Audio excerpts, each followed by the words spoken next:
Vale, pues nada. Bienvenido, Alfredo. Estoy aquí con la cuenta de Twitter Operador Nuclear. ¿Solo tienes Twitter o tienes más redes sociales? Hola, buenas. Pues estoy en todas las redes sociales. Estoy en Twitter, en Instagram, en Facebook, en LinkedIn y hasta tengo un canal de YouTube. Lo que pasa es que no publico periódicamente. Muy bien, muy bien. Te has metido de lleno en el mundillo, ¿eh? Pues sí. La verdad es que empecé simplemente con Twitter, pero luego vi que hay gente que no tenía Twitter, entonces también había que llegar a otras personas que tenían otras clases de cuentas. Realmente donde paso más tiempo en las redes sociales es en Twitter, pero bueno, cuando veo algo interesante que creo que puede ser útil para las otras redes, pues también lo publico allí. Genial.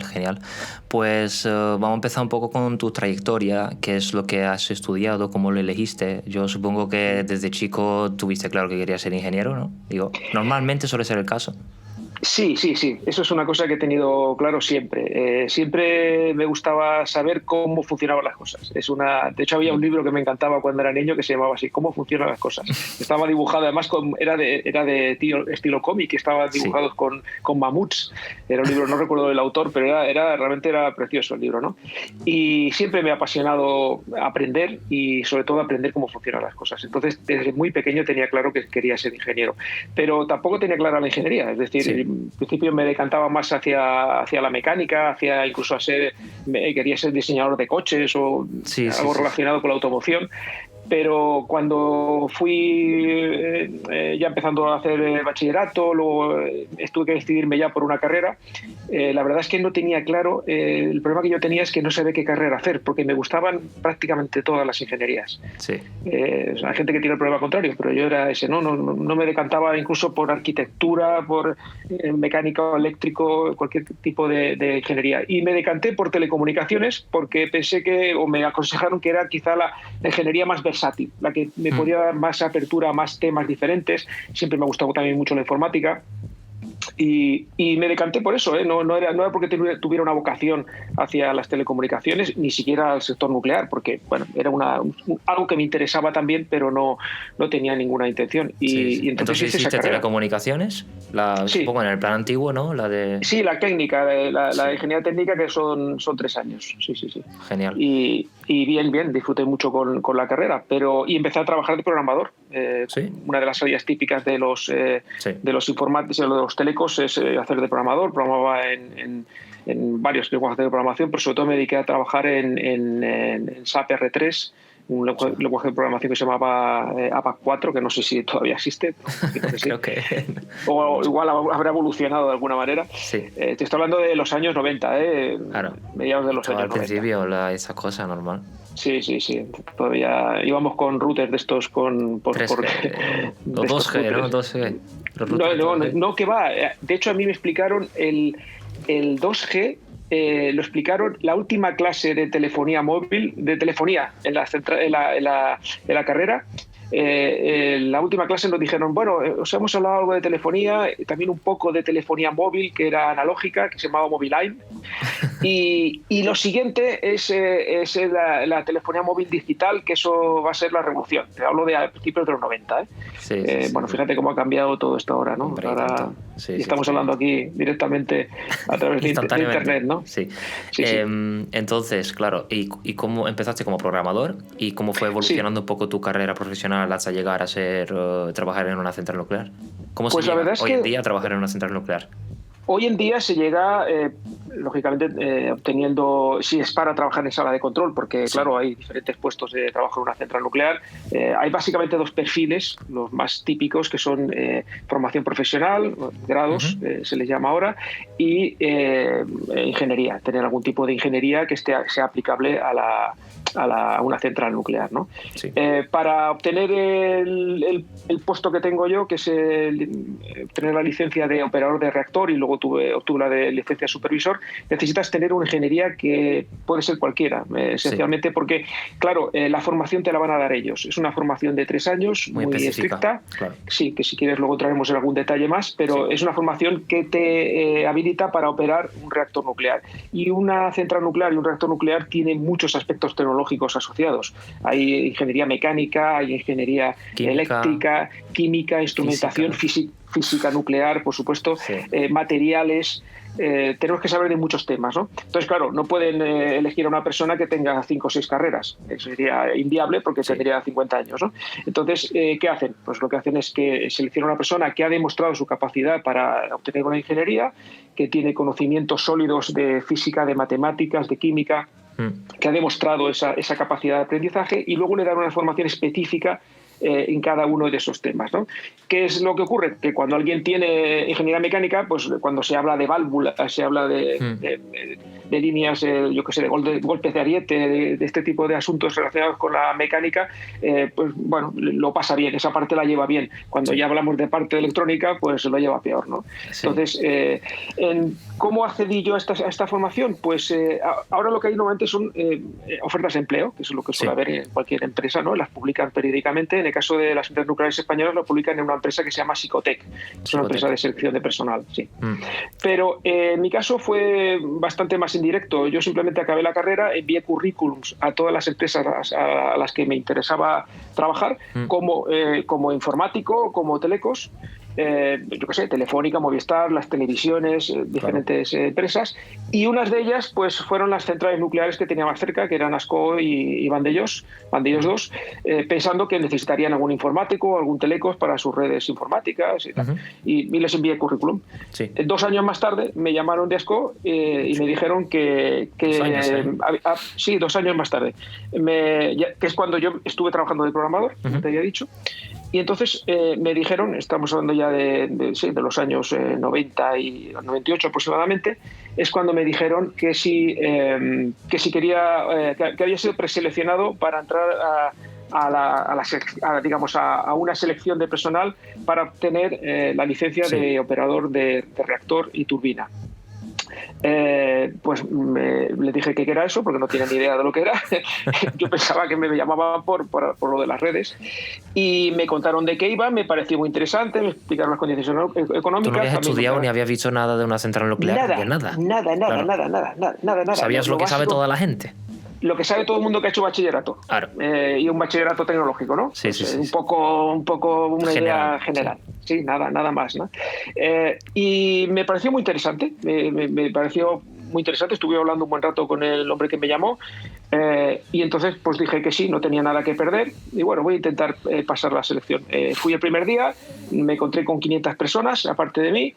El día anterior me dijeron que habían venido otras 500, o sea que éramos aproximadamente 1000 candidatos para 4 plazas. Bueno, fueron... Peor que las oposiciones, ¿eh? Sí, casi. En ese momento sí, así fue. Sí. Las pruebas fueron muy duras, una parte de ingeniería, que te hacían toda clase de exámenes, de matemáticas, de física, luego partes psicotécnicos muy potentes, con entrevistas en las que te pinchaban muchísimo para ver tu límite de tolerancia al estrés, la paciencia que tienes, la capacidad de tolerancia a las situaciones críticas, y pruebas físicas también, sobre todo de visión, de buen estado físico. Claro. Hoy en día se siguen haciendo ese tipo de... Exactamente igual, sí. Joder, pues bastante duro. Sí, y pasé las pruebas y fui uno de los 4 seleccionados, y entonces pues nada, me dediqué durante 3 años a formarme. Me pagaban un sueldo, es decir, era una formación que te pagan ellos, y además te pagan un sueldo por estudiar.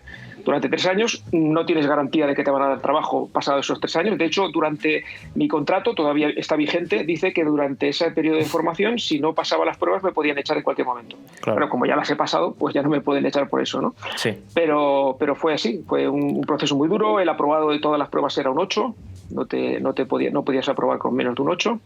Y luego, pasado todo ese proceso de 3 años, los exámenes del Consejo de Seguridad Nuclear, que son durísimos. La verdad es que probablemente no conozco a nadie que los haya pasado que te diga que su carrera era más fácil o que había tenido... Sí. O sea, son durísimos. Pero bueno, se pasan. Si uno trabaja mucho, se pasan. Al final, en una central nuclear, es una de las cosas más críticas que hay en el sector de la energía. Lo suyo que estén muy bien preparados, es lo suyo. Sí, hombre, se entiende. Lo del 8 al principio te choca, ¿no? Porque, de hecho, yo en todo mi proceso de 3 años... Sí, yo en todo mi proceso de 3 años suspendí una vez saqué un 7,9 en uno de los exámenes. Fíjate que un 7,9 en una carrera pues es un examen que te ha ido bastante bien. Hombre, no claro. Para tirar cohetes, pero dice, joder, pues ha salido bien, estoy contento. Sí. Pues no, aquí pues lo suspendí. Me dieron una Entonces, segunda en el proceso ese de 3 años se siguen haciendo exámenes. Sí. Bueno, yo los sigo haciendo esos exámenes también, pero en ese proceso de tres años los exámenes son prácticamente semanales. Prácticamente tienes un examen cada semana. Y si suspendes esos exámenes te suelen dar una segunda oportunidad. Si me se saca un 4 no creo, pero en mi caso al ser un 7,9 pues entendieron que... Es como una academia, entonces, pero realmente la haces allí dentro de la central nuclear aprendiendo todo lo que hay allí, ¿no?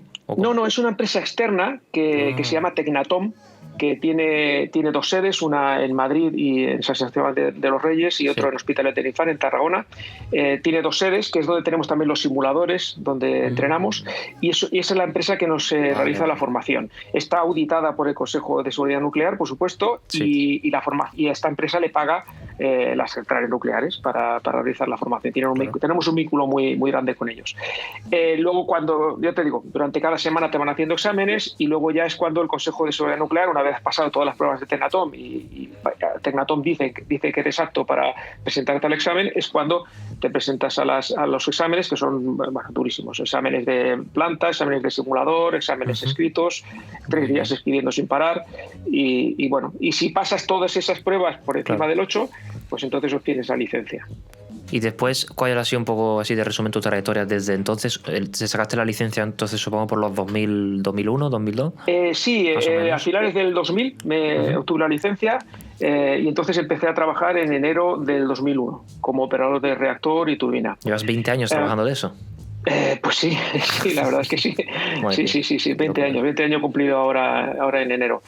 Estuve muy poco tiempo, la verdad es que en las redes sociales me llamo operador nuclear porque me bautizaron así, pero realmente estuve muy poco tiempo de operador porque enseguida realmente estuve 18, 19 meses de operador de reactor o 20, o sea, estuve un periodo muy corto porque había necesidad de vacantes para obtener para ser la siguiente licencia, que es licencia de supervisor, que es el que, digamos, supervisa a los operadores, ¿vale? Hay 2 licencias, licencia de operador, que son los que tocan los botones, y luego licencia de supervisor, que es el que supervisa a los dos operadores, y luego hay un siguiente escalón que sería jefe de turno o ayudante de jefe de turno, que tiene la misma licencia de supervisor.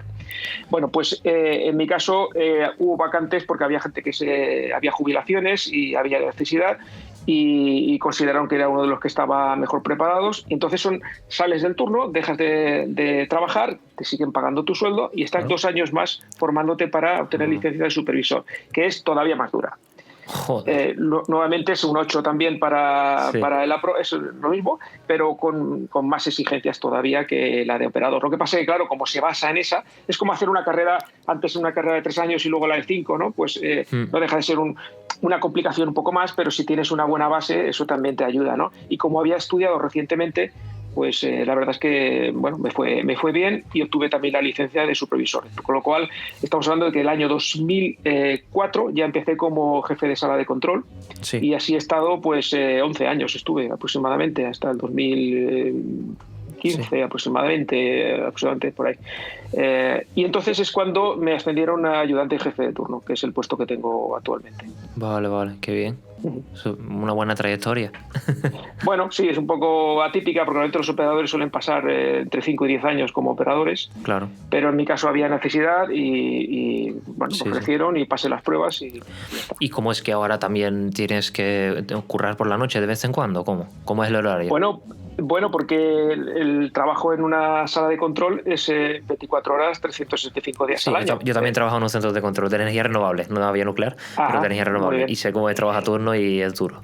Claro, entonces aquí tenemos que trabajar a turno cerrado, entonces hacemos turnos, somos 8 turnos, que es una gran ventaja porque hay gente que trabaja con 5, 6, 7 turnos, nosotros somos 8 turnos diferentes. Es por requisito sobre todo de formación, porque tenemos 5 semanas de formación al año. De esas 5 semanas, 4 es en un simulador. Tenemos que practicar toda clase de maniobras, de accidentes, de fallos de equipos. Nos examinan 4 veces al año, también con un 8 de aprobado. y luego cualquier curso que nos dan, también el aprobado es el 8. Sí, sí, sí. A mí me dan una clase y inmediatamente después de darme una clase me hacen un examen y en ese examen tengo que sacar más de un 8 y si no tengo que repetir la clase. Claro.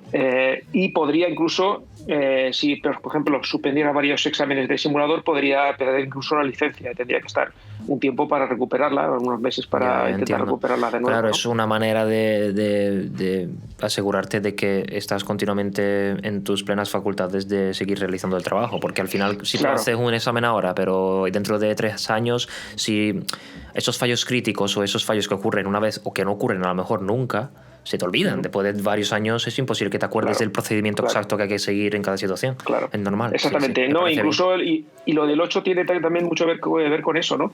Porque tú no puedes decir, mira, este sistema que está fallando, yo este no lo llevaba muy bien. Este saqué un 6 y no lo llevaba muy bien. No puedes decir eso porque lógicamente tiene que estar preparado para todos. Entonces hacemos turnos, como te decía, turnos de rotativo de 8 turnos. Eso representa que nosotros utilizamos el cuadrante que le llaman nórdico, me parece que es que hacemos ciclos de 2 y 3 días en cada turno, es decir, 2 mañanas, 2 tardes, 3 noches, o 2 mañanas, 3 tardes, 2 noches, siempre en grupos de 7, porque así intentamos que luego cuadre durante el año para coincidir con festivos y tal, pero claro, cuando trabajas 7 días seguidos siempre. De hecho, ayer trabajé de noche y hoy vuelvo a trabajar de noche otra vez. ¿Y cuántos días de descanso tienes a la semana? Bueno, después de hacer esos 7 días tienes 2 de descanso. Y entonces, bueno, nosotros trabajamos al año, contando todo, formación y tal, unos 208 días al año, aproximadamente. Vale, bueno. ¿Vale? Sí. 1.648 horas. No es, está muy cerca incluso de lo de las 35 horas semanales, aproximadamente. No los he calculado, pero... Sí. Claro, es también un poco compensación pues por trabajar fines de semana, trabajar noches, festivos, fines de año. Vamos, todo yo me acuerdo, me tocó el día, me tocó una Navidad también de 12 horas. Bueno, me al final, de todo. Incluso también podíamos mover descansos con los compañeros por si necesitabas algunos días de descanso de más y demás. Y eso sí, hombre, lógicamente también tenemos esa posibilidad. Las horas que trabajas de más luego las acumulas y las puedes intentar gastar, que te sustituya un compañero. Eso sí que lo vamos intentando. El número de días de vacaciones sigue siendo lo mismo, ¿no?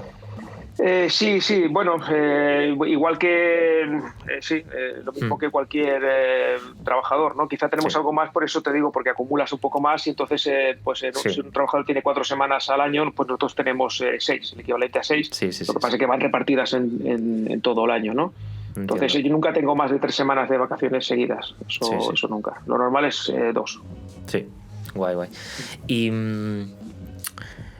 ¿Hay mucho trabajo hoy en día de ingeniero nuclear o de operador? Bueno, las licencias de operador, claro, piensa que somos en todas las centrales, creo recordar que tenemos 8 turnos y hay 7 reactores. Entonces, hay aproximadamente, bueno, depende de alguna central, de alguna pequeña variación, pero al final pues tienes 8 operadores de reactor en cada reactor. Y hay 6 por 7, bueno, pues hacer la multiplicación, sale así de sencillo. Y luego licencias, o sea que al final somos, en números redondos, son 200 personas de ese orden de magnitud. Lo que pasa es que va habiendo prejubilaciones o jubilaciones, gente que ya está llegando a los 60, 61, 62 años. Tenemos un acuerdo con nuestras empresas que a los 25 años de estar a turno tenemos derecho a solicitar poder salirte del turno y si no es edad de jubilarte, pues puedes trabajar en otros departamentos haciendo procedimientos o haciendo toda clase de trabajos. Yo llevo 20, o sea, decir que dentro de 5 años teóricamente ya podría salir. Pero bueno, de momento no estoy bien, me gusta mi trabajo, llevo bien los turnos y soy relativamente joven, es decir, que todavía hasta los 65, pues tengo 49 años ahora, o sea que todavía me queda mecha. ¿Y en España hay algún plan de construir nuevas centrales nucleares? Ya me gustaría. ¿Qué va? No lo hay. En España lo que hay es un plan de cierre de los 7 reactores que tenemos. Eso es lo que tenemos. Los 7, sí. Entre 2027 y 2035 hay un acuerdo firmado por las compañías propietarias de las centrales nucleares y el gobierno de España, el gobierno actual. El gobierno además es el que propuso ese acuerdo. Las centrales nucleares, las propietarias yo creo que firmaron intentando presionar también al gobierno para que reduzca los impuestos, porque las centrales nucleares están muy castigadas por los impuestos. Pagan, aparte de pagar los impuestos que tienen que pagar, como cualquier empresa, que eso es lógico, eso nadie va a pedir que le quiten los impuestos. Claro. Hay impuestos duplicados puestos por las comunidades autónomas sobre atribuciones que no tienen. Es decir, hay recientemente un impuesto que se ha puesto en Cataluña sobre los residuos radiactivos, cuando la comunidad autónoma de Cataluña no realiza ninguna gestión sobre los residuos radiactivos, lo realiza todo en Resa, que es la empresa pública que los gestiona con el dinero que aportan las centrales nucleares. Es decir, que están pagando varias veces por los mismos impuestos, y eso pues hace que las centrales empiecen a ser justitas en cuanto a rentabilidad. Sí. Entonces, yo creo que las empresas firmaron sobre todo, me da la sensación, no tengo datos fiables, por supuesto, que firmaron sobre todo porque intentan presionar al gobierno para que reduzcan esa presión fiscal tan grande que hay sobre las centrales nucleares. Sí. Pero bueno, el acuerdo es que está firmado, es revisable, se va a revisar en el 23. Si no sé, porque claro, el objetivo es teóricamente del gobierno reducir las emisiones, pero claro, si quitamos las centrales nucleares que son bajas en emisiones de gases de efecto invernadero y las sustituimos por gas natural, que es lo que ocurre cuando necesitamos potencia firme y no la tenemos, tú que trabajas con renovables lo sabes, tenemos sol, tenemos viento, pero no siempre tenemos sol y no siempre tenemos viento. Que se vio al principio de este año con la ola de frío que hubo, muchos aerogeneradores, muchos de nuestros parques que lleva mi empresa estaban parados porque había nieve en los aerogeneradores y tuvieron que parar muchísimos parques grandes de megavatios y megavatios y megavatios y claro, ola de frío, no hay sol tampoco y entonces claro, la factura de la luz hizo ¡puf! Porque tuvieron que encender pues muchas centrales de gas, centrales de ciclo combinado, etcétera, y al final eso te cuesta pasta. Vale. Exactamente. Entonces, eso es lo que, algo que has resumido tú muy bien, es lo que llevo intentando explicar en las redes sociales durante todo este tiempo. Algo va calando, ¿no? Porque hay gente que cada vez lo va teniendo más claro, que es que el enemigo de la energía nuclear, me refiero a enemigo comercial o enemigo tecnológico, si quieres decirlo así, ¿no? No son las renovables, es el gas natural. Realmente el gas natural es el que le interesa que cierren las centrales nucleares, porque entonces tendrá más posibilidad de quemar más gas natural y al mismo tiempo de subir el precio de la electricidad, que eso ayuda a las empresas que tienen gas y renovables, les interesa que suba el precio de la electricidad y realmente, pero claro, ¿qué estamos consiguiendo con eso? Aumentar las emisiones de gases de efecto invernadero, aumentar la polución, aumentar el precio de la electricidad, la pobreza energética. Yo estoy a favor de la energía nuclear desde siempre. De hecho, en mi carrera, que yo estoy en ingeniería energética, es una carrera nueva y solo se centra en energía renovable. Y tenía una asignatura que se llamaba tecnología nuclear. Y ahí vimos algunas cosas. Y ahora que me acuerdo me hizo gracia porque el profesor el primer día llegó y nos comentó ciertas cosas de eso, de la fisión nuclear, tal, cómo se forman las estrellas, y para casa nos mandó un ejercicio que era ¿cuántas bombas nucleares hacen falta para tirar a la Luna fuera de su órbita? Fíjate tú, el tío estaba un poco, yo creo que estaba un poco ahí de la cabeza, pero claro, y ahí al final es mezclar churras con merinas. Sí, un poquillo. Si ya hablamos de aerogeneradores y de palas, ¿por qué no hablamos también, yo qué sé, de espadas que cortan cabezas, ¿no? Y que rotando haces un giro rotatorio y con eso cortas cabezas. Bueno, no tiene sentido, son cosas absurdas porque son cosas totalmente diferentes. Y al final, ¿no? todo tipo de energía que las placas solares pues, también contaminan, aunque contaminen menos, también contaminan. Y ahora, sobre todo, la preocupación de, oye, cuando pase la vida útil de todos los parques solares, ¿qué va a pasar con todas esas placas? Claro, que son materiales. 25 años. Claro, son materiales chungos claro.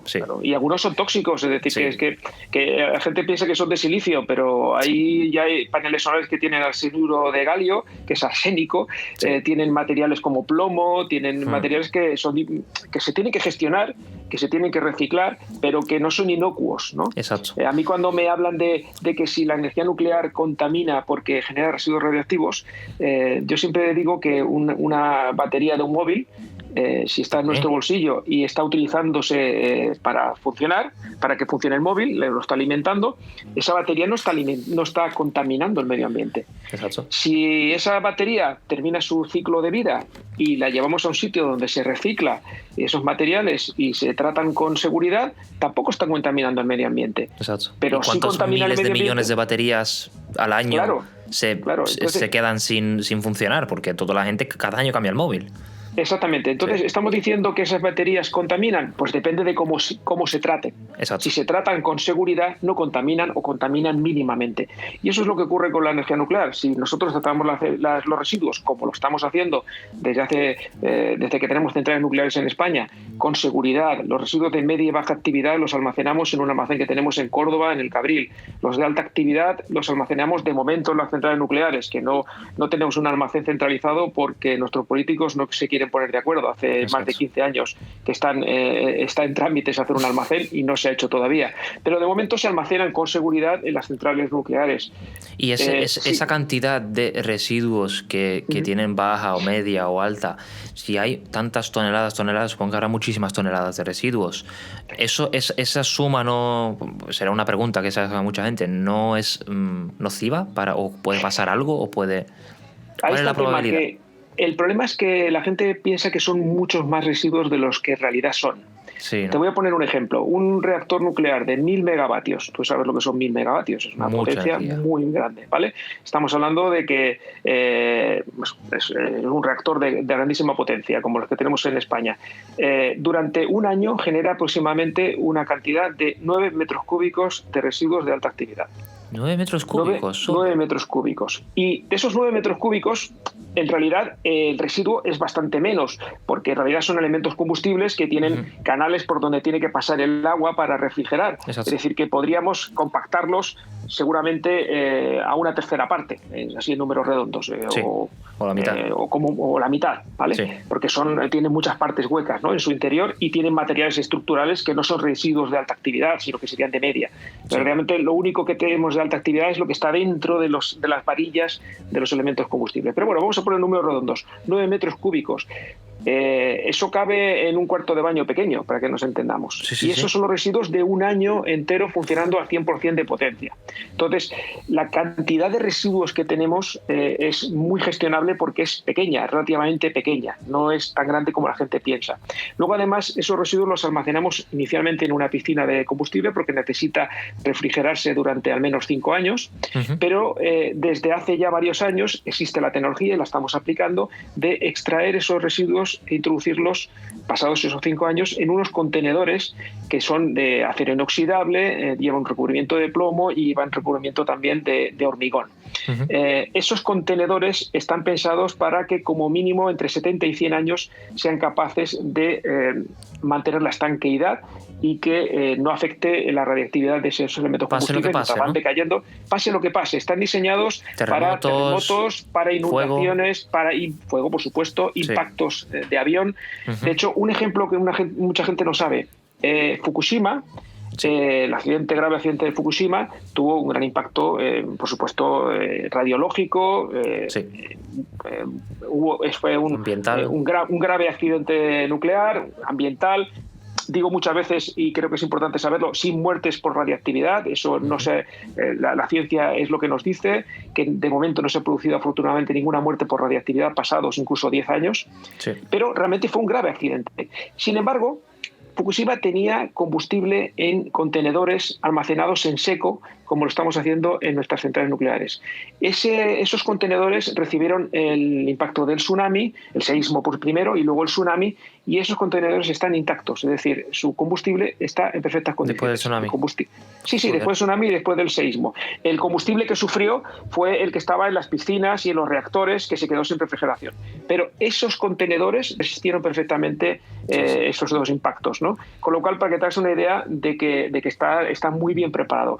¿Cuál sería el siguiente paso? El siguiente paso sería, después de estos 70, 100 años que te digo, sería construir un almacén geológico profundo, que es lo que está haciendo ahora mismo Finlandia, que es para almacenar ese combustible durante los miles de años que necesitamos de estabilidad geológica, ¿no? Estamos hablando de aproximadamente 10.000 años. Parece mucho tiempo, de verdad, que es el para tiempo nosotros que lleva. Pero para la Tierra no mucho. No es mucho, porque de hecho Finlandia está construyendo su almacén en un lugar que ha sido geológicamente estable durante 1.000 millones de años. Exacto. Entonces estamos hablando de 10.000 años respecto a 1.000 millones, es muy poco tiempo. Está a 500 metros de profundidad y el combustible estará ahí totalmente seguro. Pero, sin embargo, a mí esa solución, aunque me parezca tecnológicamente buena, es la solución de consenso internacional que se ha encontrado en todos los países. O sea, hay un gran acuerdo científico sobre que esa solución es buena y es tecnológicamente viable. A mí hay otra que me gusta más, que es reciclar el combustible. ¿Eso cómo se puede hacer? Claro, pues se hace con reactores rápidos, con reactores que son capaces de fisionar todo el uranio y el plutonio y el resto de actínidos que tiene el combustible incluso usado, no solo el nuevo, sino también el usado. Eso, bueno, hay quien dice, esto es ciencia ficción. No, eso es ciencia y es realidad, porque ya se están desarrollando más de 6 tipos de reactores diferentes, cada uno con sus subtipos, pero hay uno funcionando en Rusia desde el año 2016. Es un reactor ¿El resultado de 800... de esa reacción cuál es? ¿Qué es lo que te da residuos de media y baja actividad. Estamos hablando de residuos como partiendo Claro, nos quedamos prácticamente con los productos de fisión. Ya no tenemos actínidos, no tenemos elementos pesados, que son los que se han ido rompiendo. Nosotros ahora solo somos capaces de fisionar aproximadamente el 5% del combustible, y estos reactores son capaces de fisionar en torno al 99% del combustible nuevo y del combustible usado.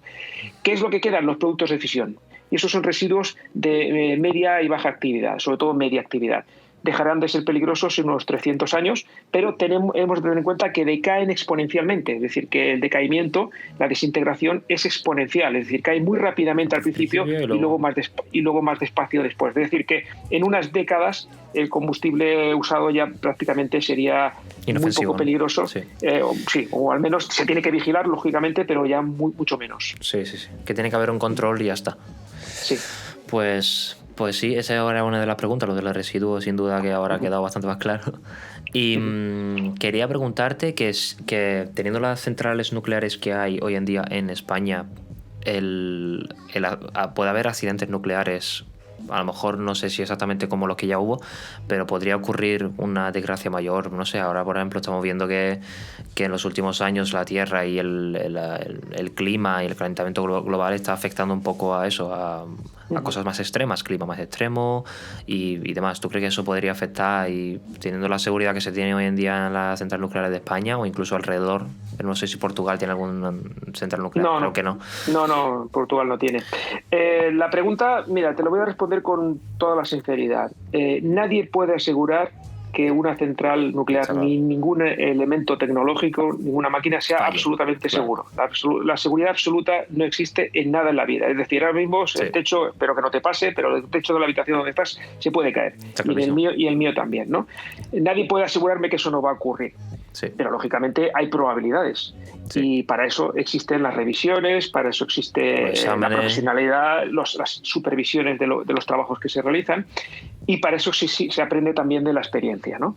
La energía nuclear tiene una gran ventaja respecto a otro tipo de tecnologías, que es que nosotros no somos rivales entre nosotros mismos. Es decir, a mí no me interesa que ahora mismo haya un accidente en ninguna central del mundo. Ya no por humanidad, no hablemos de humanidad, que por supuesto, evidentemente, tampoco a una empresa que tiene aviones le interesa que otra empresa se estalle porque mueran personas, ¿no? Claro. Pero sí le interesa que el avión no pueda despegar porque tenga alguna avería. Eso sí, a lo mejor sí les interesaría, claro, ¿no? En mi caso no. En mi caso me interesan que el resto de centrales nucleares del mundo funcionen perfectamente.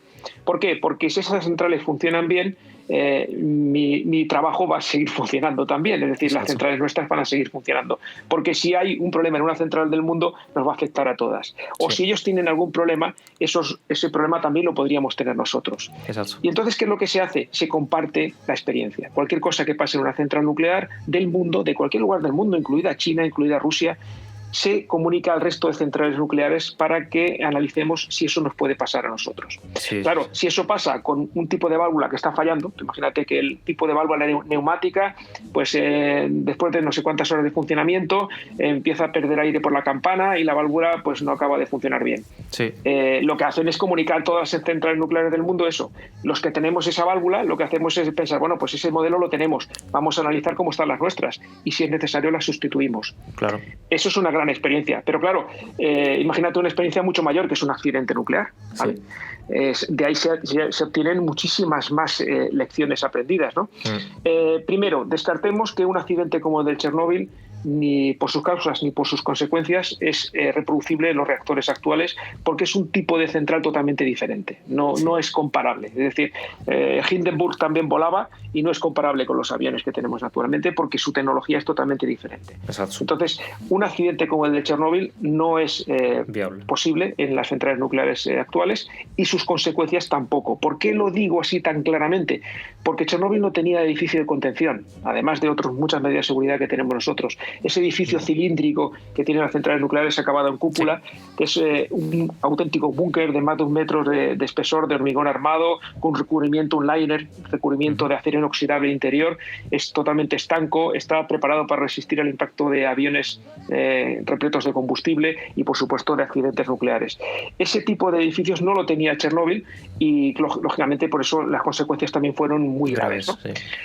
Pero alguien me dirá, bueno, pero ¿qué pasa con Fukushima? Que era una central más moderna, en el fondo eran de la misma época, pero era una central con una tecnología más avanzada, con edificios de contención. Sí los tenían, no eran tan robustos como los que tenemos actualmente en España, los nuestros son más modernos, es una tecnología más moderna que la de Fukushima. Sí. Pero, lógicamente, era una central más moderna, que podríamos equiparar más a las nuestras, porque tenía una tecnología más similar, ¿no? Bueno, ¿qué es lo que se hizo justo después de Fukushima? Pues aprender la lección, es decir, qué les pasó a ellos y qué nos podría pasar a nosotros. Entonces, lo que se pidió desde la Unión Europea es hacer unas pruebas de estrés en las que se tenía que analizar todo lo que le había pasado a Fukushima o todo lo que podría pasar a una central nuclear y que no estuviera previsto en el diseño inicial.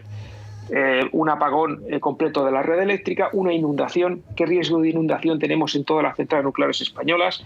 Por ejemplo, para que te hagas una idea, en Vandellós 2 está al borde del mar, el mar Mediterráneo, no es una zona sísmica, está a 23 metros de altura sobre el nivel del mar. El tsunami de Japón fue de 11 metros y sobrepasó los 6 metros que tenía la central, ¿no? En este caso estamos a 23 en el Mediterráneo. Bueno, eso se analizó y se vio que estaba a suficiente altura. En mi central Ascó está después de 3 presas, Ascó, Ribarroja y Mequinenza, esas 3 grandes presas del río Ebro, sobre todo la Mequinenza, que es muy grande. Sí. ¿Qué pasaría si estuvieran al 100% de capacidad y se rompieran las 3? Sí. Algo muy poco probable, altamente improbable, pero bueno, pero entra dentro de las posibilidades, ¿no? Sí. Vamos a analizarlo, y se analizó y se vio que la cota de inundación no llegaba a la cota de operación de nuestra central nuclear. Sí. Todo eso se analizó. Y una vez que se analizó todo eso, se establecieron una serie de medidas internacionales para reforzar todavía más la seguridad, por si acaso. Y entonces lo que hicieron, básicamente, hay muchas medidas, pero básicamente las más importantes fueron adquirir una serie de equipos portátiles que permitieran realizar todas las operaciones en caso de accidente, como refrigerar, como alimentar a los equipos de seguridad, garantizando, pues eso, la refrigeración del combustible. Todo eso se compraron una serie de equipos que se pueden transportar cada central tiene los suyos, por supuesto, pero además se pueden transportar de unas centrales a otras y de un almacén central que tenemos en Madrid mediante helicópteros del Ejército, de la Unidad Militar de Emergencias.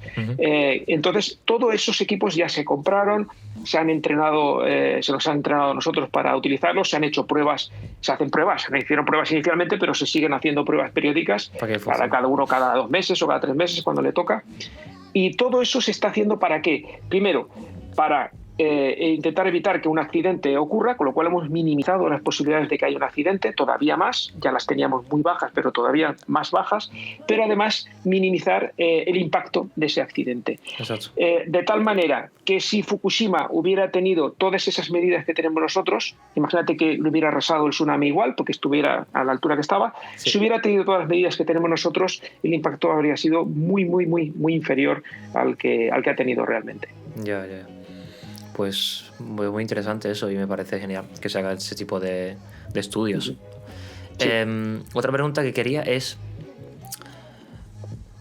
parece que en España no va a ser, pero bueno, a lo mejor en otros sitios del mundo sí, la siguiente generación de centrales nucleares, ya sea incluso la fusión nuclear, ¿tú crees que es posible? ¿Crees que es cercana? ¿Crees que la vas a vivir o que la vamos a vivir? Pues no sé si la viviré yo, me haría ilusión, la verdad, pero va a ser complicado porque se está trabajando en la fusión. Si quieres, luego hablamos de los reactores de fisión que tenemos en marcha, pero la fusión yo creo que sí la conseguiremos. Tampoco nadie tiene la varita mágica, pero al menos lo que dicen los expertos es que sí la conseguiremos. Lo que pasa es que nadie se pone de acuerdo cuándo la conseguiremos. En lo que sí hay bastante consenso es cuándo no la conseguiremos. Y es que no hay mucha esperanza de que la consigamos antes de la segunda mitad de siglo. ¿Por qué? Pues porque hay varios experimentos en curso. El más importante, como mucha gente sabrá, es el ITER, el reactor experimental que se está construyendo en Francia, con una importante participación española, por cierto. Pero que este reactor es un reactor experimental, es decir, no va a producir electricidad, no es una central nuclear, es un experimento, pero de notables dimensiones.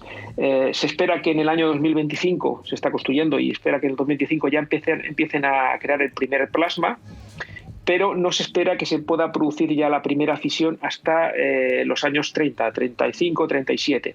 Pero son fisiones, periodos de fisión muy cortos, de segundos primero, luego ya de minutos, pero no va a funcionar mucho más que eso. Es decir, cuando... ¿Y por qué solo minutos o segundos? ¿Porque no se mantiene estable y luego se separa? Claro, porque primero tienes que mantener la estabilidad del plasma. El plasma está a temperaturas muy altas, mucho más altas que la del propio Sol. Alguien dirá, bueno, pues si estamos intentando reproducir el Sol, ¿por qué no lo hacemos a la misma temperatura que él? Pues muy sencillo, pues porque el Sol tiene una gravedad gigantesca y nosotros tenemos una gravedad muy pequeña.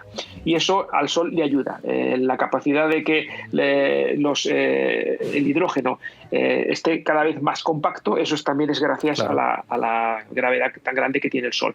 Entonces, ¿cómo conseguimos nosotros imitar eso? Aumentando la temperatura, incluso muchas veces multiplicando por 10 la temperatura del Sol, ¿no? Estamos hablando de 150 millones de grados centígrados. Claro, al final todos sabéis que la temperatura no es más que velocidad de movimiento a nivel molecular o a nivel atómico, ¿no? Entonces, cuanto más rápido se mueven, pues más caliente está el material. Si conseguimos que se mueva con muchísima velocidad, eso es proporcional a esos 150 millones de grados, la probabilidad de impacto y de colocar fusión es mayor. Primero, además, es un reactor de deuterio-tritio. En el Sol es hidrógeno puro, H2. Perdón, H2 es la molécula, es decir, hidrógeno puro con un protón y un electrón. Pero aquí utilizamos deuterio-tritio porque es más sencillo, si no necesitaríamos temperaturas todavía más altas, ¿no? Entonces, bueno, en el fondo no se espera hasta la segunda mitad del siglo. Entonces luego vendría un reactor de un prototipo que se llamaría Proto, y luego un reactor un reactor ya de demostración que se llamaría Demo. Hay mucha gente que está intentando que se unifiquen esos dos para ir un poco más rápido y hacer un solo prototipo de demostración, que sería ya el que, si funcionara realmente y produjera electricidad, ya se podría imitar en nuevos reactores. Por lo tanto, yo creo que durante la segunda mitad, años 60, años 70, pues igual podríamos tener ya reactores. Entiendo. Entonces, yo creo que ahí ya igual ya no llegó. Sí. No lo sé, pero igual no llegó. Bueno, no se sabe. Nunca se sabe. ¿Tú por qué crees que hay esa desinformación en cuanto a la energía nuclear y ese miedo y esa campaña que se ha creado desde hace muchísimos años, que incluso yo he crecido con ella también y vamos, cuando era chico pues igual, está nuclear, eso es fatal, eso no sé qué? ¿Por qué se ha creado eso? ¿Dónde proviene? ¿Quién ha sido el que ha propulsado eso? Supongo la primera central nuclear, ¿cuántos años tiene? ¿Tendrá menos de 100 años? La primera del año 57, si no recuerdo 57, mal. Tiene 60 años, entonces nada más se hizo. ¿Qué es lo que...? Mira, hay varios factores. Las cosas, esto es como un accidente, ¿no? Un accidente de cualquier tipo no pasa por una sola causa, ¿no? Pasa por múltiples causas. En este caso yo creo que hay múltiples causas. La raíz, voy a intentar hacer una mezcla, o sea, una explicación de todas. Sí, la raíz es que el estreno que tuvo la energía nuclear fue propagandísticamente bastante desastroso. Es decir, si tú intentas vender un producto y lanzas 2 bombas atómicas en un lugar y matas a 300.000 personas, pues muy mal. Digamos, la campaña publicitaria para vender bombas está muy bien, pero para que eso sea bueno para la humanidad lo estás vendiendo muy mal. Claro. ¿Qué pasó? Que inicialmente la energía nuclear surgió para producir armas. Durante la Segunda Guerra Mundial la estaban buscando los alemanes, la estaban buscando lógicamente también los Estados Unidos, y Estados Unidos fue quien consiguió primero la bomba atómica y la utilizó contra Japón. Sí. Pero claro, poco a poco esos mismos científicos que habían desarrollado la bomba atómica se fueron dando cuenta de que el potencial de esta energía era mucho mayor, que se podían hacer muchas más cosas que producir armamento, ¿no? Y entonces ya incluso antes de producir la primera bomba atómica, en los años 40, en torno al 43, ya empezaron a haber científicos que empezaban a decir, bueno, ¿y por qué no utilizamos esto para producir electricidad o para producir, transportar barcos, impulsar barcos, impulsar aviones? He publicado un hilo recientemente en Twitter sobre el primer avión o el primer intento de avión nuclear, y la primera idea fue en 1943 inicialmente, ¿no? Pero bueno, realmente empezaron a verles esas aplicaciones, y en los años 50, es decir, poco después ya de la Segunda Guerra Mundial, se empezaron a desarrollar las primeras centrales nucleares, tanto en Rusia como en el Reino Unido como en Estados Unidos, ¿no? Sí.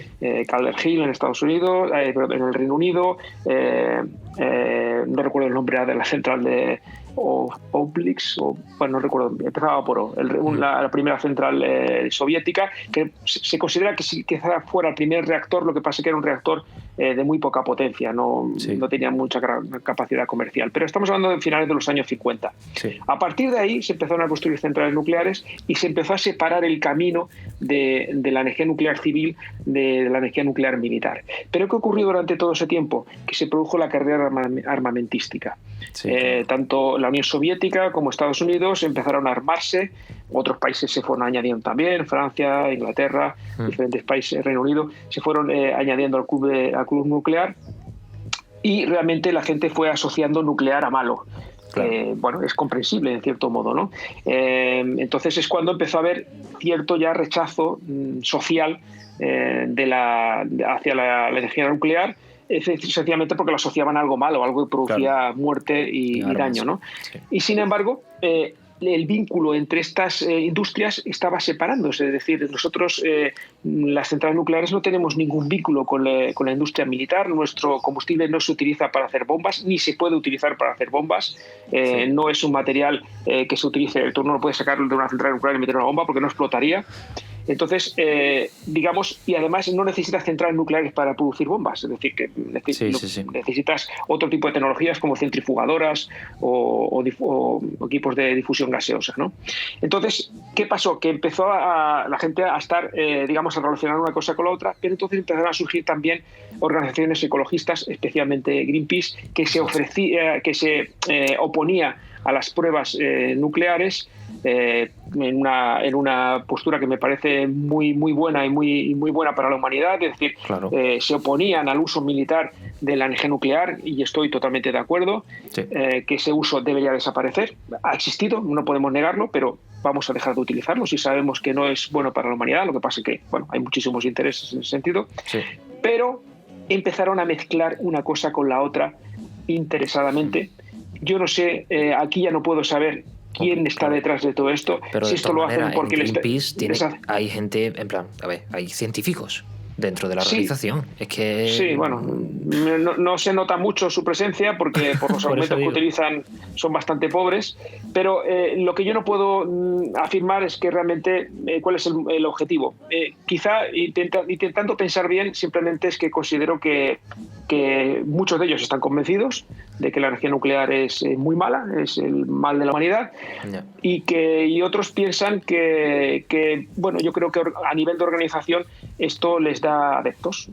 Estar en contra de algo que supuestamente es malo, pues te hace quedar bien y que la gente apoye tu causa, y así la puedes utilizar para promover otro tipo de cosas, pues que no se maten ballenas, que me parecen estupendas, y que todo lo que sea proteger el ecosistema es muy positivo, ¿no?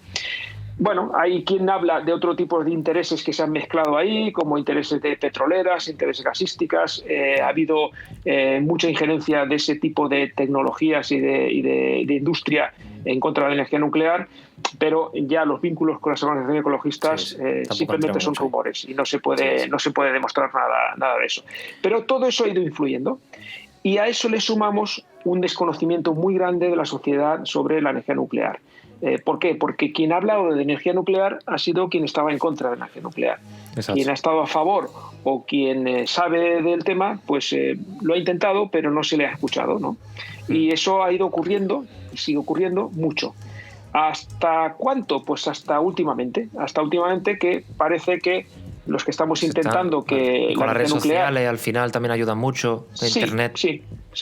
Yo creo que cada vez más gente se está dando cuenta de que la energía nuclear es una herramienta más, no es la panacea, no es la solución para todo, pero es una herramienta más de mitigación del calentamiento global. Si miramos y comparamos muertes causadas por todas las energías, la energía nuclear está en los puestos más bajos, probablemente en varios rankings está el más bajo, e incluso más bajo que las renovables. Alguien me dirá, pero ¿cómo puede ser que la energía nuclear cause menos muertes que las renovables? Estamos hablando de muertes por unidad de energía generada, claro, para ponderarlo adecuadamente. Pues muy sencillo, por los accidentes laborales. Claro, que los parques eólicos no son fáciles de mantener y no son tampoco, al final te vas en una montaña no sé dónde, con tormentas, que no es tan fácil de mantener y tienes que subirte. Claro. Muchas veces los técnicos se tienen que subir arriba en la góndola y tal, y eso no son trabajos fáciles. Y en las solar fotovoltaica, caídas de tejados, es el típico accidentes, caídas a diferentes alturas, ¿no? Eso no significa que las renovables sean peores que la nuclear, porque a lo mejor tengan un tanto por ciento mayor de muertes por unidad generada, ¿no? Porque si las comparamos con los combustibles fósiles es abismal la diferencia, ¿no? El carbón, el gas, el petróleo sí que causan, estamos hablando de, según la Organización Mundial de la Salud, los combustibles fósiles y la biomasa, es decir, quemar cosas, causa 7 millones de muertes al año en el mundo, según la Organización Mundial de la Salud. Es un dato espeluznante. Mira, una vez hice el cálculo, según el Comité de Expertos de Naciones Unidas sobre los efectos de la radiactividad, calcula que, y es un dato muy controvertido porque yo creo que mucha gente cree que es excesivo, 4.000 muertes por el accidente de Chernóbil, ¿vale? Te he dicho 0 en Fukushima, 4.000 en Chernóbil. Cualquier muerte es desastroso, lógicamente, pero 4.000 muertes, bueno, pues no son más. No son los 900.000 que dice Greenpeace y que no explica de dónde saca, sino que esta gente del Comité de Naciones Unidas lo hace en base a datos oficiales. Sí, no, ni siquiera eso, porque claro, la Unión Soviética no proporcionaba datos oficiales. Lo hace en base a más de 60 años de experiencia analizando los efectos de la radiactividad en modelos informáticos y dosis medidas y dosis calculadas en función de la potencia que tenía el reactor y el combustible que tenía. Estamos hablando de 4.000 muertes, ¿vale? Vamos a quedarnos con esa cifra. Esos 4.000 muertes, si calculamos esos 7 millones de muertes por polución, estamos hablando aproximadamente de 5 Chernobyls cada día, ¿vale? ¿De acuerdo? Entonces, quien tenga miedo a Chernóbil, y ya le digo yo que puede estar tranquilo que un Chernóbil no se va a volver a producir. Puede haber algún tipo de accidente en alguna central nuclear, espero que no, pero sus consecuencias serán muchísimo más inferiores y esperemos que no ocurra. Pero estamos hablando de 5 Chernóbils cada día. Si alguien está preocupado por Chernóbil, que se preocupe más por los combustibles fósiles, que son los que están matando a las personas, y al mismo tiempo los que están cambiando el clima, que no nos olvidemos que estamos en una crisis climática y que tenemos que reducir cuanto antes las emisiones. Y también afectan de cara, a lo mejor no mata a personas, pero tiene efectos secundarios el estar trabajando tanto con carbón, con petróleo, con tal. Seguramente tiene problemas respiratorios, problemas con la piel, tal. Seguro que eso también había leído que era una causa bastante jubilaciones más tempranas por eso, etcétera, etcétera. Que eso también es una cosa que te quería preguntar. Tú estás expuesto en una central nuclear todos los días, ¿eso te afecta en cuanto a radiación? ¿Tienes como un máximo de decir, o como un piloto, ¿no? Que dice, no, yo tengo X y ya está, y después pues, me tengo que jubilar o me tengo que buscar otra cosa o me pagan? Los pilotos reciben más dosis radiactiva que yo, eso te lo puedo decir porque los rayos cósmicos están expuestos a los rayos cósmicos y la dosis que reciben es mayor, por eso limitan mucho el número de horas de vuelo. De hecho, vuelan menos horas que yo estoy en sala de control, ¿no? ¿Cómo se sabe la dosis? Pues con dosímetros. Nosotros tenemos dosímetros que miden la dosis que estamos estamos recibiendo cada vez que estamos trabajando. Sí. Existen unos límites en base a esa experiencia que te he estado explicando. Sí. Se considera que para que exista un aumento de la probabilidad de tener cáncer, una persona debe recibir una dosis mayor de 100 milisievert al año, ¿vale? 100 milisievert al año. Sí. ¿Y eso no se queda en tu cuerpo? Después desaparece. Exactamente. Sí, te explico esto. Esto es una dosis que tú estás recibiendo de material, de partículas radiactivas y de radiación electromagnética. Puede ser rayos X, rayos gamma, electrones, que son radiación beta, o radiación alfa, que son núcleos de helio. Estas partículas o esta radiación atraviesa tu cuerpo y provoca o no algún tipo de daño, ¿vale? Si la cantidad que recibes es muy alta, es decir, la dosis es muy alta, la muerte puede ocurrir en unos minutos o en unas horas, ¿de acuerdo? Pero estamos hablando de dosis extremadamente altas, ¿no? Sí. Pues, por ejemplo, alguien que se asoma a un reactor como el de Chernóbil justo después de haber tenido el accidente, ¿no? Sí. Esas personas duraron horas, ¿no? O días, ¿no? Murieron en torno a 100 personas durante los primeros días y eso fueron muertes por altísimas dosis de radioactividad, ¿no? Sí. Pero eso no estamos hablando de este caso, ¿no? En una central nuclear no te vas a asomar al reactor como hicieron ellos, ¿no? Sí. Entonces, tú tienes, tú recibes una dosis y en función de la dosis tienes, si es altísima, ya tienes unos efectos deterministas, que es claramente sabes lo que te va a ocurrir. Pero si la dosis es baja, entonces ya es en función de la dosis la probabilidad que tengas de tener algún tipo de efectos, ¿no? Entonces se considera que por debajo de 100 milisievert la probabilidad de que tengas daños en tu organismo, alteraciones genéticas y que te produzca algún tipo de cáncer es extremadamente baja, ¿de acuerdo? Por debajo de los 100 milisievert. El fondo natural al que estamos expuestos en España está rondando los 2-3 milisievert, ¿vale? Es el que tenemos por vivir en la Tierra porque hay materiales radiactivos a nuestro alrededor de forma natural, los rayos cósmicos que recibimos del espacio, que nos protege el campo magnético terrestre nos protege, pero no los filtra absolutamente. Entonces recibimos 2-3 milisievert al año, por lo tanto estamos muy lejos de esos 100, ¿no? Sí. Bueno, los trabajadores de las centrales nucleares tenemos un límite anual de 20 milisievert, ¿de acuerdo? Para que sumados a esos 3, pues serían 22-23, estamos muy lejos de esos 100. Sí. Pero las centrales nucleares lo que hacen es limitarlo a la mitad, es decir, tenemos un límite de 10 milisievert al año, ¿vale? Yo lo que te puedo decir, no. Yo lo máximo que he alcanzado ha sido 2 milisievert el año que recibí más dosis. 2 milisievert. Sumados a los 2, 3 que puedo recibir por fondo natural, pues 4 o 5, exactamente. O sea, son dosis muy bajas, que eso no significa que la probabilidad sea cero de tener algún tipo de cáncer con ellos, sino que la probabilidad es tan baja que ni siquiera es detectable. Es decir, haces un estudio epidemiológico y no puedes detectar un aumento de la incidencia del cáncer. Que luego una de esas personas tenga un cáncer, no puedes asegurar que no sea por la radioactividad, pero digamos no puedes hacer una relación causa-efecto porque no está justificado, ¿no? Sí. Para que te hagas una idea, conozco a 200, 150 compañeros o 300 que han ido pasando, pues conozco 2 casos de cáncer.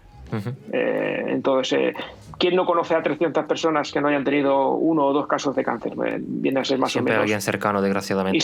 Y seguramente más, ¿no? Entonces, eso significa que la probabilidad es 0, pero es bajísima. Entonces, estamos muy tranquilos, la verdad, yo no tengo ningún Genial. miedo. ¿Has vivido alguna emergencia nuclear en tu trayectoria laboral? ¿Una alarma realmente preocupante dentro de la central? Bueno, he tenido alguna cosa, pero pequeña, ¿no? Pues tuve una parada automática del reactor cuando llevaba poco tiempo de jefe de sala de control. Los reactores, sí, fue un buen estreno, llevaba 6 meses, era novato. Pero ¿cuánto tarda un reactor nuclear en pararse? 2,7 segundos. ¿Solo? Eso tiene sentido. 2,7 segundos, pero luego supongo que hará falta un tiempo No, luego hay que seguir refrigerándolo, pero digamos la reacción en cadena la has parado en 2,7 segundos. Súper rápido, se para más rápido con el ordenador.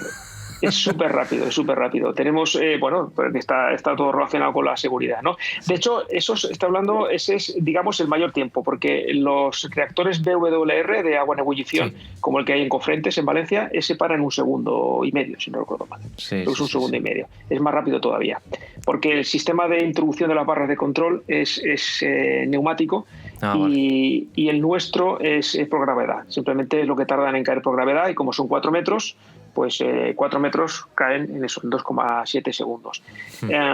Entonces, hay 20 y tantas causas, en el programa 22 causas por las que puede parar un reactor automáticamente. Y entonces, cualquier parámetro que se vaya, o que falle algo, lo que hace es pararlo automáticamente, se dispara, exactamente. Es un término que no me gusta utilizar mucho en la divulgación porque suena fatal, ¿no? Es decir, se ha disparado un reactor, ¿no? Bueno, pues si se ha disparado un reactor es que ha actuado una protección para que se pare automáticamente.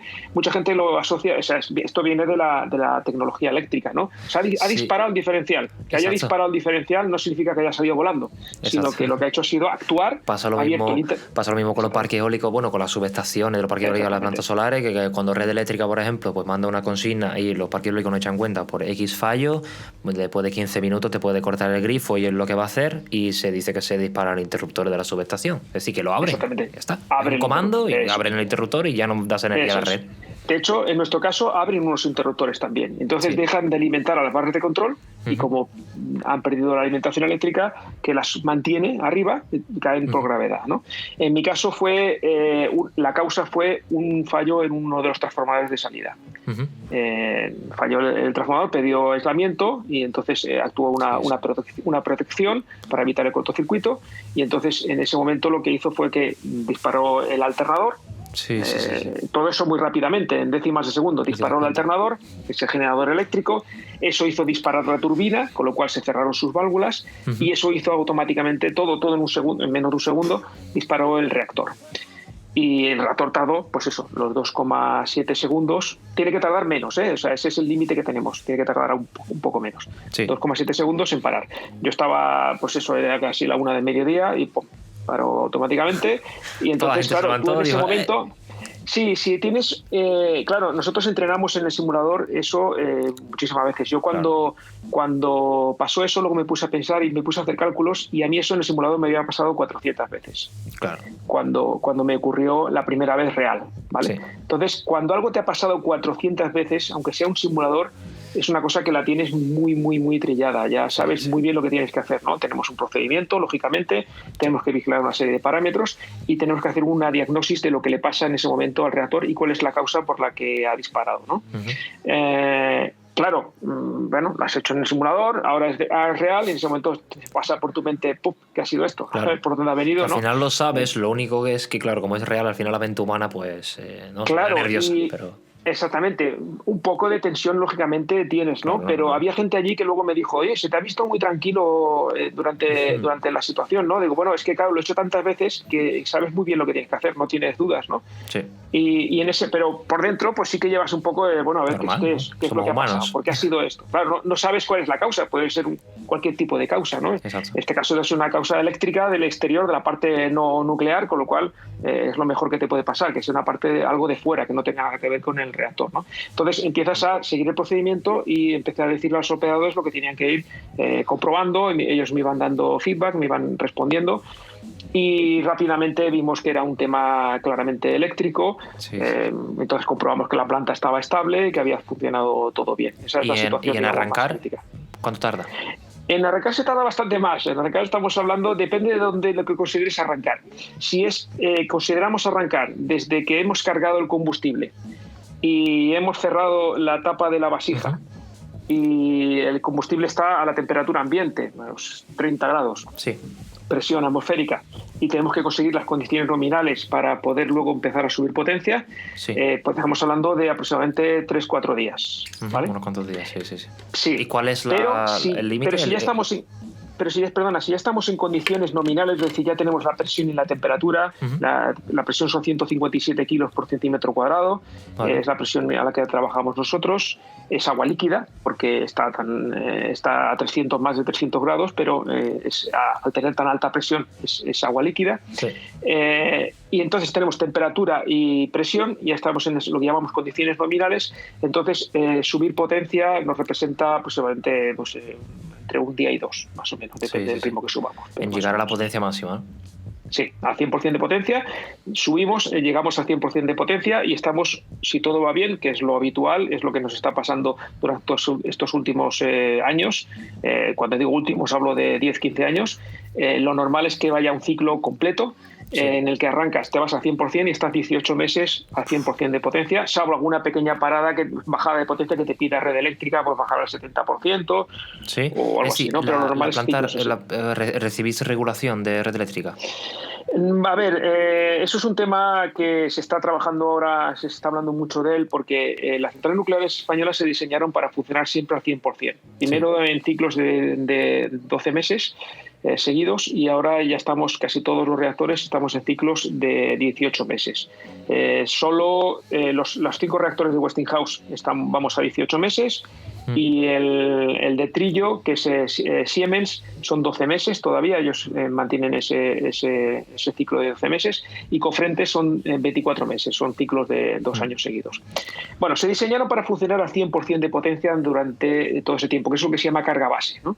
Sí. Es lo que garantiza el suministro eléctrico, que siempre la red eléctrica tenga los 50 Hz de frecuencia y una tensión una tensión adecuada, y al mismo tiempo una potencia suministrada adecuada, ¿no? Sí.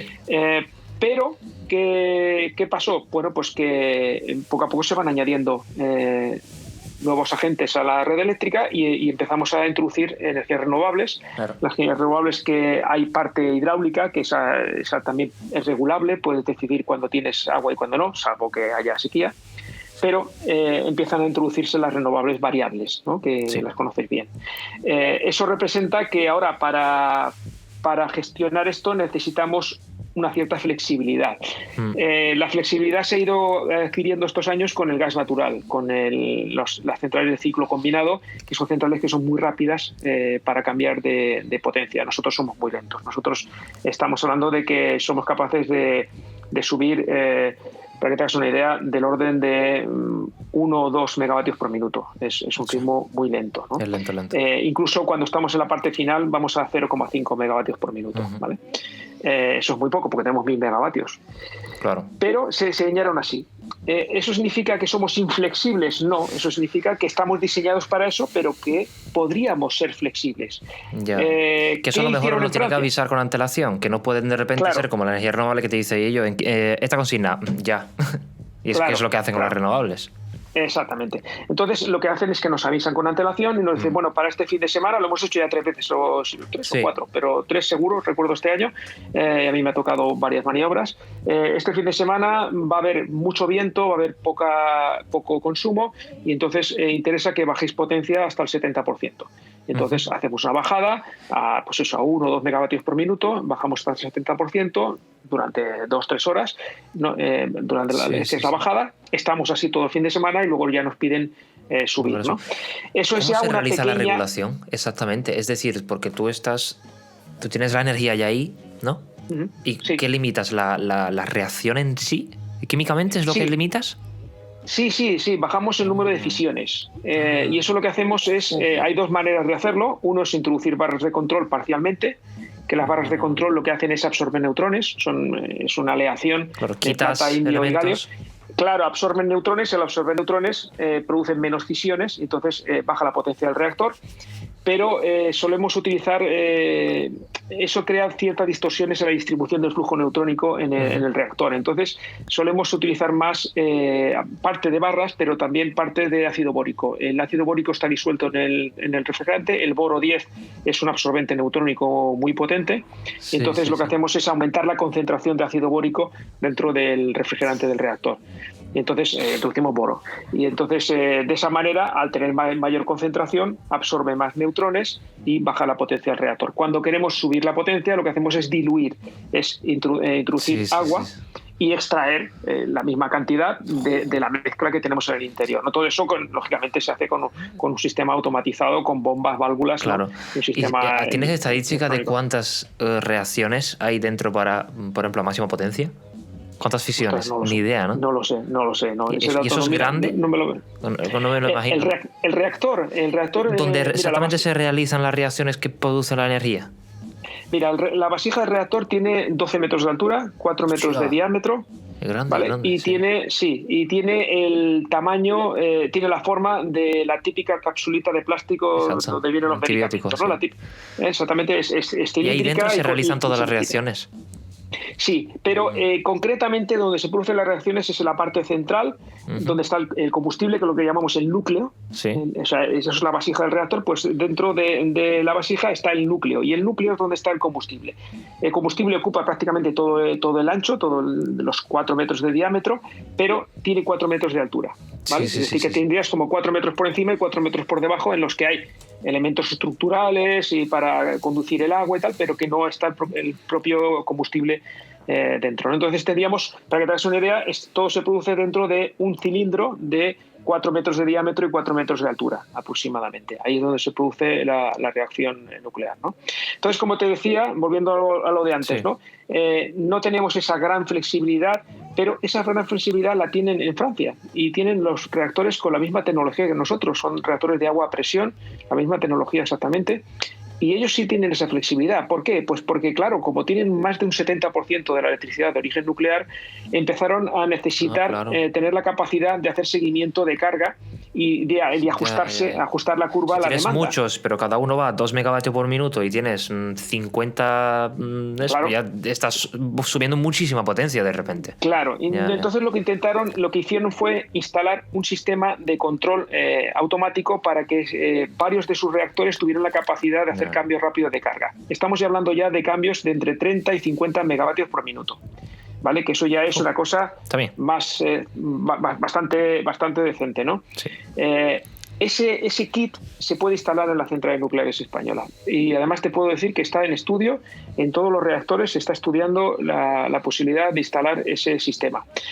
¿De qué dependerá que lo instalemos? Pues de que no nos cierren, claro, porque si nos cierran no lo vamos a instalar. Lógicamente es una inversión muy grande, y si nos garantizan que no nos van a cerrar porque vamos a ser capaces de hacer ese seguimiento de carga, pues lógicamente tendríamos la capacidad de suplir al gas natural y hacer nosotros esas variaciones rápidas de carga. Pero lógicamente eso tiene asociados temas económicos, es decir, estaríamos perdiendo producción, porque al bajar potencia dejas de quemar combustible, por lo tanto dejas de producir electricidad, y eso se tendría que pagar de alguna manera con gas, como reciben los pagos por capacidad que recibe el gas, pues tendríamos que cobrarlo las centrales nucleares, ¿no? Y por lo tanto es un tema que ya es, aparte de técnico, también es un tema económico. Pero es decir, que se puede hacer, es técnicamente viable, y todos los reactores que se están construyendo hoy en día de tercera generación ya son capaces de hacer esa funcionalidad por diseño,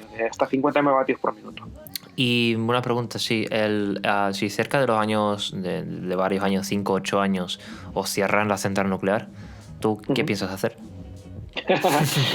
Me lo han preguntado muchas veces. Bueno, en mi caso, si cierran mi central cuando está previsto que cierre, yo estaré ya rondando, y si no pasado, los 60 años. Entonces te puedes jubilar. Con todos los 60 años.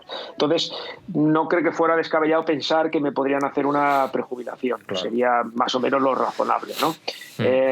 Eso es un planteamiento, claro, me lo han preguntado muchas veces, y yo lógicamente también tienes tu pensamiento, ¿no? Cuando dices, me van a cerrar la central, ¿qué va a pasar con mi trabajo? Claro. Bueno, pues yo muy probablemente me prejubile. Mucha gente que me dice que yo divulgo porque no quiero perder mi trabajo, yo les diría, hombre, si yo fuera muy egoísta, pues la verdad, podría decir, pues me da igual que cierren la central, pues la cierran, me jubilan y ya está, no habrá ningún problema, claro. ¿no? Que no lo haces porque, claro, lo haces más bien por el bien común, por así decirlo, básicamente, porque te interesa algo que te gusta, está claro, pero también por el bien común. Claro.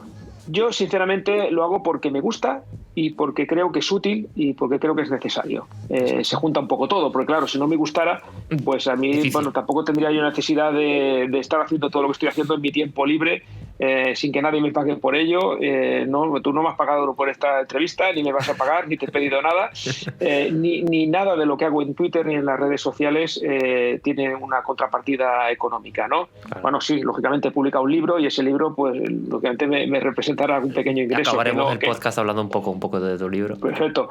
Pues, lógicamente, no voy a regalar encima a ese libro. Tiene unos gastos y tiene... ¿Te va bien el libro? ¿Va bien? Sí, la verdad es que está yendo bien. Hemos pasado una pandemia, que eso afecta también al mundo editorial, le ha afectado muchísimo, pero el Planeta está muy contentos con el libro y yo también. Y bueno, pronto... Tengo algunas novedades que no las puedo decir ahora, pero que pronto va a haber cosas relacionadas con el libro que pueden ser muy interesantes. Genial, me alegro mucho. Estoy muy contento, la verdad. Y sobre todo por la respuesta de la gente. Claro, eso es lo que más me está apasionando. No, las críticas son totalmente positivas, a la gente lo está entendiendo bien. Hay mucha gente que tenía miedo de, bueno, no sé si coger un libro sobre energía nuclear porque no voy a entender nada. No hace falta... No, solo hablando hace falta de física cuántica, Isa. Si sabes leer y escribir, sobre todo si sabes leer y entiendes lo que lees, y eso es una persona de 11, 12, 13 años en adelante, el libro está diseñado especialmente para ese tipo de personas. Eso no significa que un doctorado en química, en física nuclear, porque tengo gente que es doctor en física nuclear y me ha dicho, he aprendido muchísimo en tu libro. Vale, sí, cuando hablas de física nuclear, ese capítulo me parecía muy sencillo, lógicamente, pero yo no sé cómo se hace una recarga en un reactor nuclear, o no sé cómo en los reactores de cuarta generación, o no sé cómo se gestionan los residuos radiactivos. Hay muchas cosas que porque mucho que seas doctor en algún tema, no dominas todo, ¿no? Y como aquí trato todos los asuntos relacionados con la energía nuclear, hasta aplicaciones civiles, formas absurdas de almacenar los residuos radioactivos, transportes, sí. Entonces, ¿recomiendas el libro? Porque mi público, más o menos, en todas las redes sociales, está entre 18 y 25 años. ¿Recomiendas el libro para personas de ingenieros, para personas de esa edad? Sin duda. Bueno, que está feo que lo diga yo, porque claro, esto lo debería recomendar a alguien que no sea yo, pero bueno, sí. Mira, yo siempre digo que recomiendo el libro primero a quien tenga curiosidad sobre algo relacionado con la energía nuclear, quien tenga miedo o algún tipo de temor sobre la energía nuclear, quien piense que quiera saber algo relacionado con la energía nuclear. Creo que este libro tiene todas las respuestas, porque trato todos los aspectos relacionados con la energía nuclear. Y además, siempre de la mano de las energías renovables. No es un libro anti-renovables. Es un libro totalmente a favor de las energías renovables. Como tú has dicho, muchas veces tienen que ir de la mano. Claro, y además tú lo sabes que me sigues en las redes sociales, cuando yo hablo algo negativo relacionado con las energías renovables es porque intento explicar, oye, que no se engañen, que un 100% renovables quizá en algún día lo conseguíamos. Actualmente quizá es algún inviable. día, claro, quizá algún día lo consigamos, pero hoy en día es inviable, hoy en día necesitan respaldo. Sí. Eso es lo único negativo que digo de las energías renovables, porque el resto estoy totalmente a favor. Incluso tengo gente que me sigue que es tan pronuclear que detesta las renovables y me he tenido que partir la espalda intentando oye, somos amigos. Que son necesarias, que las renovables son necesarias, que no tenemos que luchar contra ellas, que el rival son los combustibles fósiles, y todo eso sale en el libro en multitud de ocasiones. Genial. Pues me alegro mucho de haber tenido esta charla contigo. Yo creo que hemos cubierto una variedad de temas interesantes. Seguro que a la gente le va a encantar. Así que nada, yo lo puedo dar por finalizado. Si tienes alguna pregunta o alguna duda, pues bueno, yo estoy aquí, pero el protagonista ha sido tú en este podcast, porque es lo esperable. Muchísimas gracias por la invitación. La verdad es que bueno, hemos contado muchas cosas, hemos hablado de muchos temas. Sí. Recuerdo a la gente pues que estoy en todas las redes sociales, Operador Nuclear. ¿Y tu libro se llama? Será fácil encontrarme. La energía nuclear salvará el mundo. Exacto. Es un título bueno, que está diseñado también para llamar la atención, sí. Pero que aunque la gente le choque, lo justifico de 4 formas diferentes en el libro. Y alguna es muy friki y muy chula, que a mí es la que más me gusta, pero está justificada de 4 formas diferentes. Entonces no es un título así, digamos, sensacionalista para llamar totalmente la atención. Clickbait, que no es totalmente clickbait, claro. No, tiene fundamento. Sí. Genial. Pues nada, pues, Alfredo, encantado de haber charlado contigo. En alguna ocasión. Muchísimas gracias. Seguro que charlaremos más. Y nada, bien. Que te sea leve el siguiente turno. Muy bien, pues muchas gracias. Un abrazo. Venga.